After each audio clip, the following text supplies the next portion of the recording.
ஞாயிற்றுக்கிழமை அதுவுமா நல்லா ஸ்பைஸியாக ஒரு சிக்கன் தொக்கு செஞ்சு அப்படியே கொதிக்க கொதிக்க சாதத்தோட அதை கலந்து சாப்பிட்டா சும்மா அப்படி இருக்கும். இது எப்படி செய்யுதுன்னு பார்த்துடலாமா? இந்த ரெசிபிக்கு ஃபுல்லாகவே கடலெண்ணெய் தான் யூஸ் பண்ண போகிறோம். ஒரு கடாயில் கொஞ்சமாக எண்ணெய் விட்டு சோம்பு, சீரகம், பட்டை, லவங்கம் போட்டு பொரிஞ்சதுக்கப்புறமா 3 மீடியம் சைஸ் பெரிய வெங்காயம், இஞ்சி, பூண்டு ஆட் பண்ணி நல்லா வதக்கிக்கலாம்.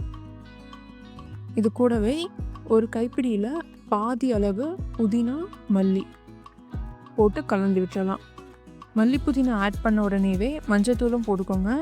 அப்போ தான் மல்லி புதினா கலர் மாறாமல் இருக்கும்.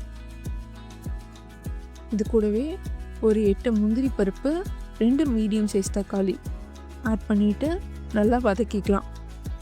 தக்காளி ஃபுல்லாக வதங்கணுன்ட்டு இல்லை, ஒரு 70% வதங்குச்சுனாலே போதும். இதை நல்லா ஆற வச்சு நல்லா ஃபைன் பேஸ்ட்டாக அரைச்சிக்கலாம்.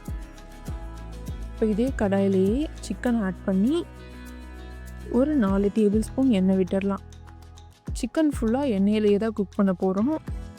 தேவைப்பட்டுச்சுன்னா மட்டும் லைட்டாக அப்பப்போ தண்ணி தெளிச்சிக்கலாம். இப்போ இதுக்கு தேவையான அளவு உப்பு, மிளகாய்த்தூள், மஞ்சத்தூள், மல்லித்தூள், கரம் மசாலா ஆட் பண்ணி நல்லா வதக்கிக்கலாம். சிக்கன் வதங்கின உடனே ஹீட் மீடியம் ஃப்ளேமில் வச்சு ஒரு 15 மினிட்ஸ்க்கு மூடி போட்டு குக் பண்ணிங்கனாலே சிக்கன் நல்லா வெந்துடும். பாருங்கள், இந்த மாதிரி சுருளை வதங்கினதுக்கப்புறமா நம்ம அரைச்சி வச்சுருக்கிற மசாலாவை இதில் ஆட் பண்ணிக்கலாம்.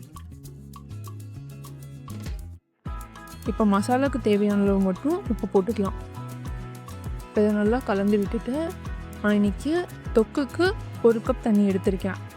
தண்ணி மட்டும் அளவாக ஊற்றிடுங்க. அதிகமாக போச்சுன்னா கிரேவி மாதிரி ஆகிடும். இப்போ இதை நல்லா கலந்து விட்டுட்டு அகைன் மூடி போட்டு ஒரு 10 to 15 மினிட்ஸ் ஸ்லோ ஃப்ளேம்லேயே கொதிக்க விட்டு எடுத்தால் சிக்கன் தொக்கு சூப்பராக ரெடி ஆயிடும். ஃபைனலி கருவேப்பிலை, மல்லி போட்டு கார்னிஷ் பண்ணி சர்வ் பண்ண வேண்டியதான்.